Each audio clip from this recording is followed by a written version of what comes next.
recipient of 6 Mid-Atlantic Emmy Awards. Did you ever lie about your age? No. You said no. The lie detector. How does it work? Does it work? And why is it not admissible in court? Just some of the questions we put to the test. The Polygraph on this edition of Due Process.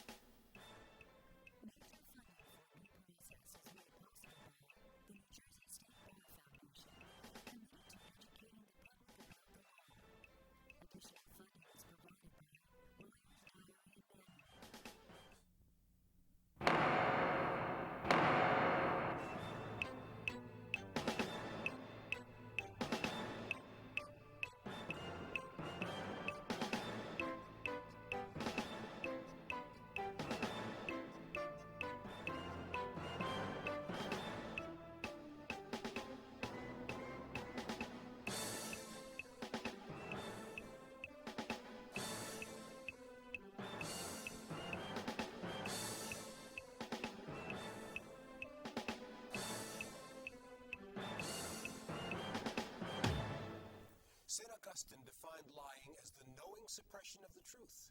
And since figuring out what's true and what's not is a big part of what our justice system's about, determining just who's lying and who's not has been an endless quest. Enter the lie detector test, hailed by some, damned by others, and except when agreed to by both sides, not admissible in court. I'm Raymond Brown, and we'll hear why that may make sense and why it may not from a Brandeis psychologist who says the lie detector simply is bad science, and from a polygraph examiner and a longtime defense attorney who say he's wrong. But first, here's Sandy King with a first-hand account of just what the polygraph is and how it works and when it's used. Raymond, it may be inadmissible, but it is used all the time. The FBI and the CIA require their agents to take them. Some other employers ask their workers to take them, and those under suspicion often volunteer to take them. Remember Gary Condit's claim that a polygraph test proved him innocent in Chandra Levy's disappearance.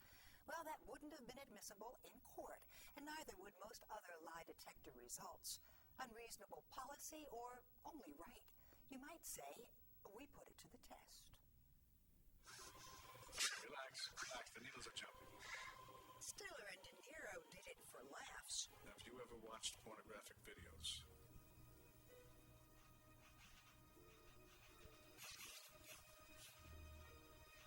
No. But the polygraph can be deadly serious, especially when it's detecting likely innocence or guilt. I know in my heart that I prevented well over 200 murderers from running free in society, and that was based on my application and my interrogational skills, coupled with the polygraph. But despite that kind of faith from the former chief polygrapher of New Jersey's state police, what the polygraph is not is admissible in court. As far as reliability, it's questionable, and the courts, in my opinion, based on what we have so far, probably made the right decision. But right or wrong, we wanted to know how it works. It's a medical piece of apparatus which will record various physiological responses within your body. So we asked retired detective Louis Jasmine to show us a process that began with cables. We have what is called a pneumograph tube. Now, if you will lift your arms up over your head, I will place this around you. What this does is it records your respiration, your inhalation and exhalation ratio. And a blood pressure cuff. I will be constantly monitoring your heartbeat. And a fingertip electrode. Your thoughts are changed into electrochemical energy as a result of the perspiration being emitted through your pores. All of it wired to this super receiver and its telltale pens. Fear is the principal factor accounting for the physiological changes which are recorded and then later interpreted as symptoms of deception. You've used lie detector tests? Yes, many times, many years. We use it, and it's recognized. I have 100% faith in it, in the hands of the proper examiner. That's the key. And in New Jersey, there are few examiners with the experience of Lou Jasmine, who did finally put me to the test.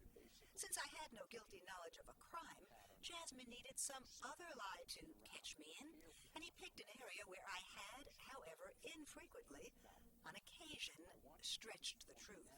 Sandy, let me ask you this.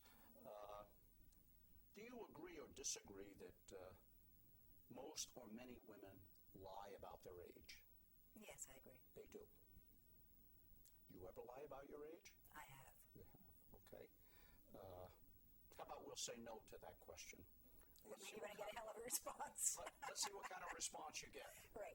Okay. And so I knew what the sticky question would be, and we had agreed when asked, I'd lie.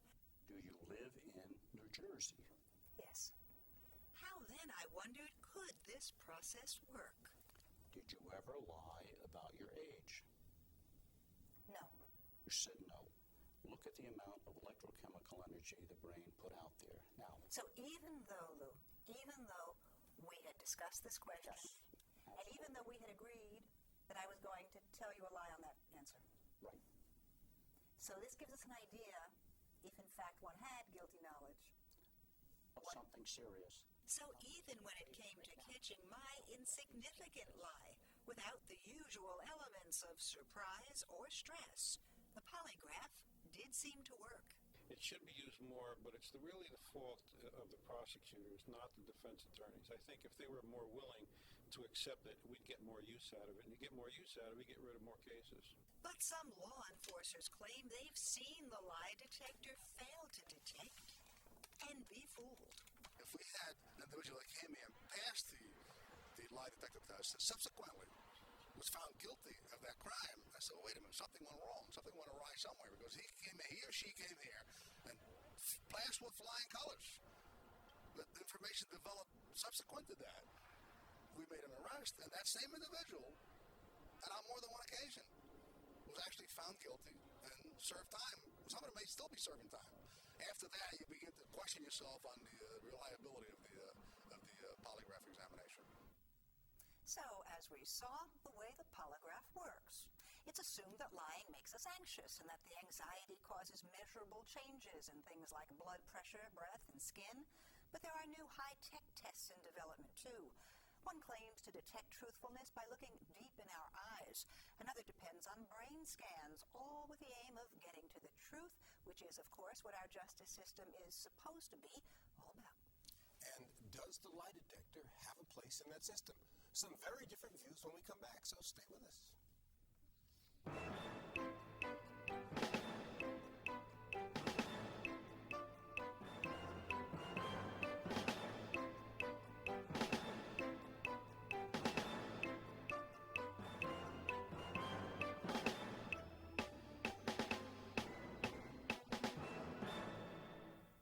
I had nothing to hide, why would I be nervous? I mean, I know it's not an exact science, but I agree with the process, and I think it works. It's been around long enough.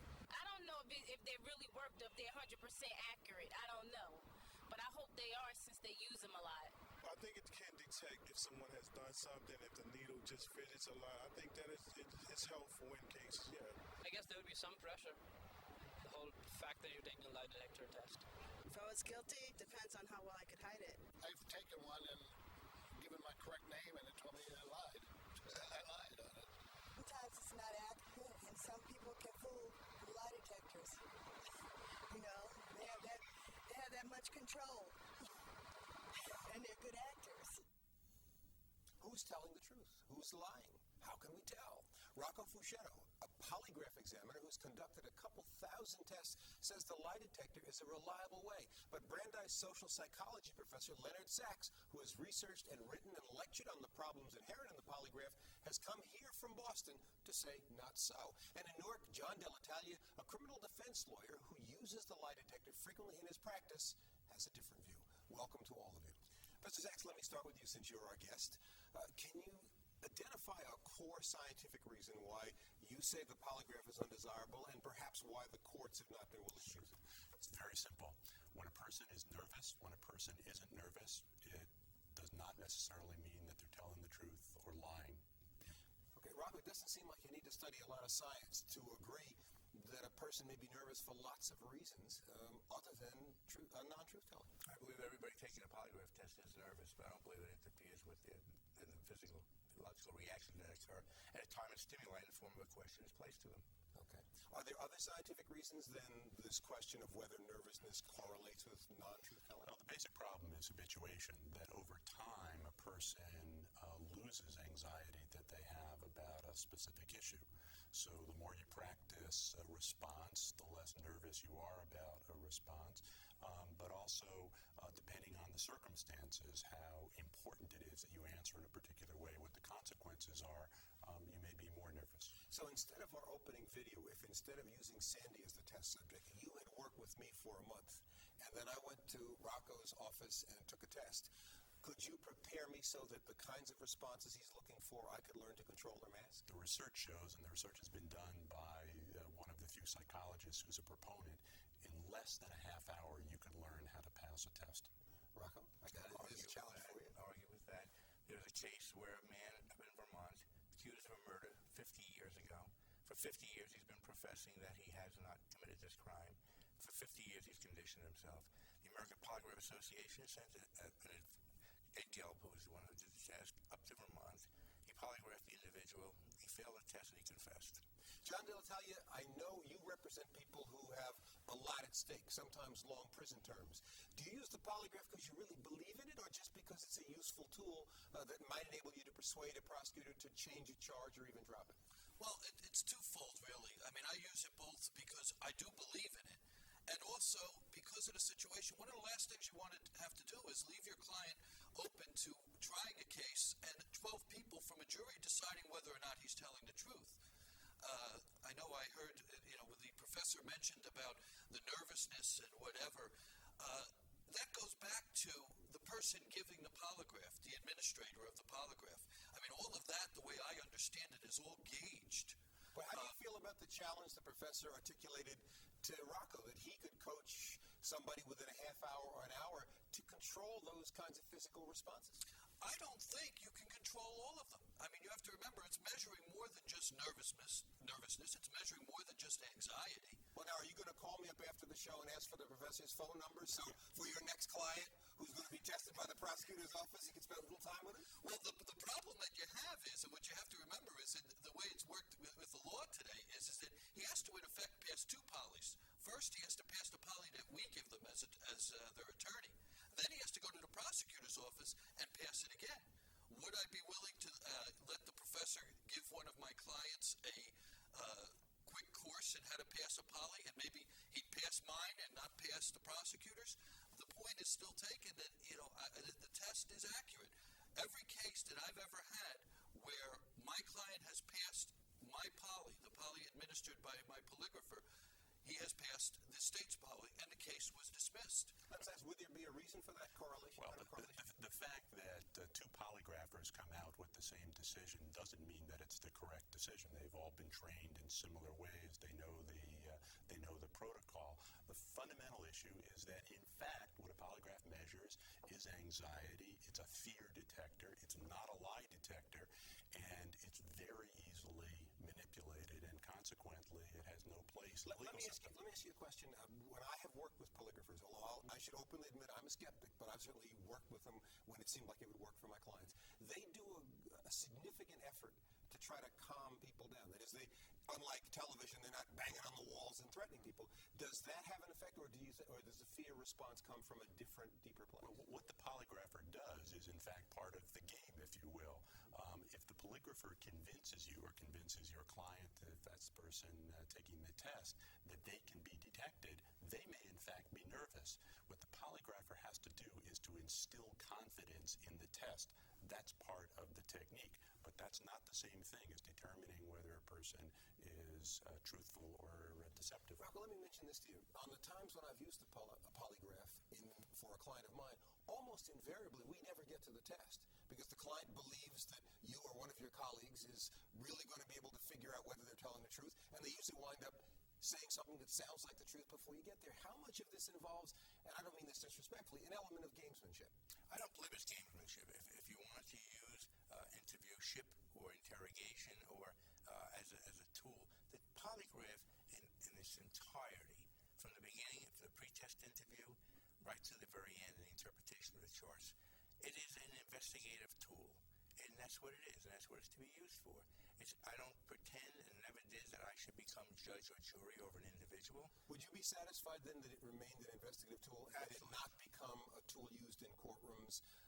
In courtroom, it has its place. I do a lot of tests that are pre-stipulated for that same purpose. Would you change the law? And if you were in the legislature, would you vote to change the law so they were automatically admissible in a court? Yes.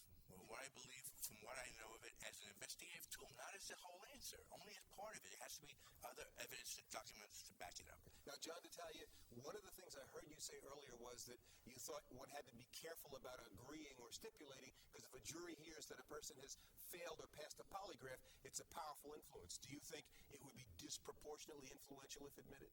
Oh, most definitely. I mean, I believe it should be utilized, but even as we utilize it as defense attorneys, as I said, we never, ever allow our client to enter into a stipulated poly unless we have already taken a polygraph of our client and he has passed it, and the polygrapher has said, hey, he can pass any poly given by any person, by any polygrapher. That's the thing, because I believe it would be devastating. I mean, curiously enough, when Sheriff Fontoura in the pre-interview that we had, that you were showing earlier, mentioned about the person that passed a poly and then got found guilty at trial. Now, I wonder if that jury had heard that he had passed a polygraph, would he have been found guilty at trial? I mean, that's the question. Professor Saxon, you have one of the longest CVs I've ever seen, filled with all kinds of subjects. Why have you spent time on this particular one? Well, I started out, I was asked by the United States Congress, this was back in 1983, when the president wanted to polygraph everybody who had access to classified information in the government, and I became a student of it. I did a study for them that demonstrated the problems with polygraph testing. I think, though, that the primary thing that's motivated me is that if the polygraph... It's still used widely in law enforcement. Well, it's used widely, but it's not used in courts, or at least it's very, very rarely used in courts. And from my perspective, it would make a mockery of the judicial system were we to have this evidence, which is essentially replacing the trier of fact, replacing the court, replacing the jury, and replacing it with something that from a scientific point of view is not valid. Does it have any legitimate investigative role? That is, Rocco has said, for example, that aside from the courtroom issue, that it's useful as a tool for investigation. Do you think it has any utility? Well, the problem is that it's a dishonest tool. It's this game of making a subject believe that they can be detected.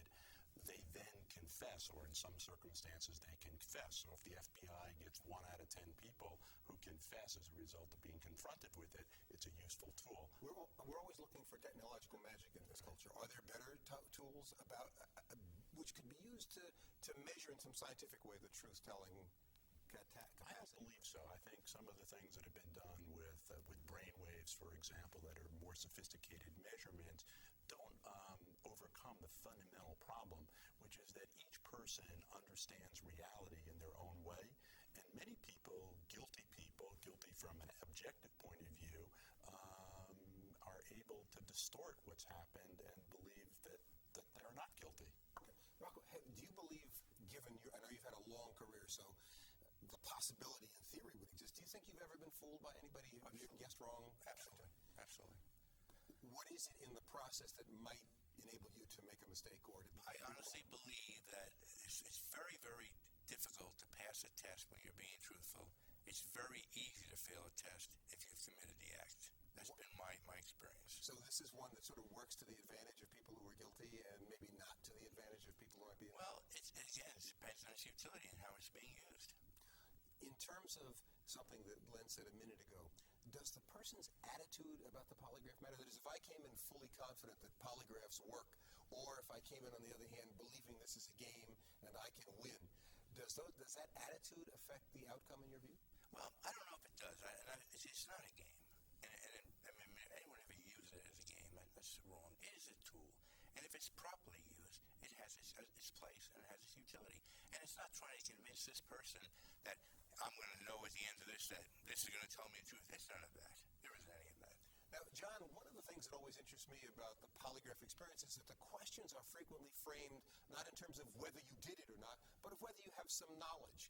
Does that have anything to do with the role in which you might use a polygraph in your business? Well, curious enough, what Rocco was mentioning about, that it's one of the tools that we utilize. This is true because very often when we deal with a polygraph situation or a client that we're going to take a polygraph of, we'll have other evidence, such as maybe an alibi situation where they say they were at work and they can produce time cards saying that they were not there, so they don't have the knowledge. I mean, it is an investigative tool, and it is utilized to supplement what you have already done in the case. So when you speak of a situation where knowledge about a situation or the questions that are asked, at least the way we've always done it, and the polygrapher I've used, is it gets right to the point. The knowledge may be a preliminary question, but it comes right to the point. Did you rob that bank? Did you sexually assault that individual? The question is asked. Let me ask you a question that's more mass psychology than psychology of the polygraph. That is, I've not seen any surveys, but I would venture to say most folks either think there's something to the polygraph or they want there to be. That is, what is it about our belief that there is something other than the hard investigative work of presenting facts to a jury without a device that makes people search and even the system try to figure out ways of using this kind of tool, even though courts have thus far said no? Well, I think we'd like to think that you can't tell a lie without your nose growing, without something happening inside your body. It's a very comforting thought. We have children's stories about it and so on. It's just not the case. It is true, Rocco, that people generally believe in it. I keep going back to the Gary Condit story where certainly, I think, as you pointed out, Len, the police chief mentioned it initially, but Condit thereafter continued to say, I passed the polygraph, and he obviously believed that the public would regard that as at least a fact in his favor. Absolutely, that's how he used it. Part of the polygraph test is broken down. There is what is called an outside issue. As an example, a man robs a bank, or he's one of three who's robbing a bank. He's driving a car. You ask him, did you rob the bank? He psychologically says to himself, no, I was only driving a car. But part of that test, he will give me a reaction in that area that will dictate to me that I should then proceed and go with, did you know the bank was going to be robbed? Did you help to rob the bank? That's where, if you're very, very thorough, what Gary did in saying that he passed the polygraph test, again, the question formulation is without a doubt the most important part of this whole thing. I agree with that. And in fact, in the typical polygraph examination, they're using what's called control questions. They have to find a baseline to compare the relevant question, the issue, the bank robbery, the murder, whatever it is. And so the question that Sandy was asked earlier on her polygraph about telling a lie about her age, that would actually be a control question on some exams. The fact that she reacted strongly to that question might make her, as a truthful person, look dishonest. And the problem is we don't know what people's baseline is. We don't know how people are interpreting the question. And we're kidding ourselves if we assume that what the polygrapher has told the person is the entire reality, is the entire understanding that they have of the situation. Now, what we know, and we'll have to discuss another day in detail, is that in the last 10 years, the federal courts in particular, and many state court systems, have made it harder to bring any kind of scientific evidence into the courtroom. So do you anticipate any time in the next 20 to 25 years, to stretch it out, when the courts might find some area where they would admit polygraph evidence on a regular basis? I don't see it happening. I don't see that polygraph evidence can ever meet the standards that the court has set out, both under the rules of evidence as well as Supreme Court decisions, to be valid. In the community of polygraphers, is there any desire to have polygraphs used regularly in courts, or is there a sense that this is an investigative tool and that's where it ought to stay? I feel it's an investigative tool, but I think you're going to see that the courts are going to be allowing it more and more, and not necessarily as the whole answer, but only in support of. John, anything that you've heard today going to affect your use of the polygraph down the road? No, not at all. And believe me, I still get calls when my clients are arrested, and the state still offers, hey, look, if they pass a poly, we'll dismiss the case. So the case, everything is still there as far as the polygraph goes. The foundation is there for it to be utilized. Whether or not it ever is utilized as admissible evidence in John, court. without a polygraph, you have to trust me. I'm telling the truth, and that's it for this edition of Due Process. Thank you all for being here. The truth is, we'll be back next week with another issue of law and social justice. Until then, for Sandy King and all of us here at Due Process, I'm Raymond Brown. Thanks for watching.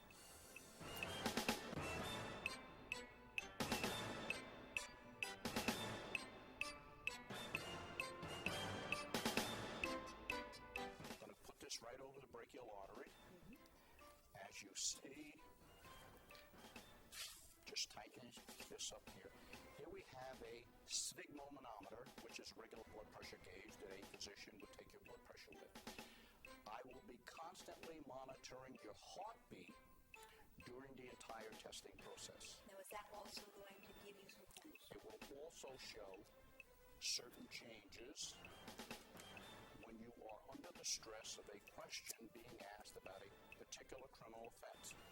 The last phenomenon we are going to record is called a psychogalvanic skin response.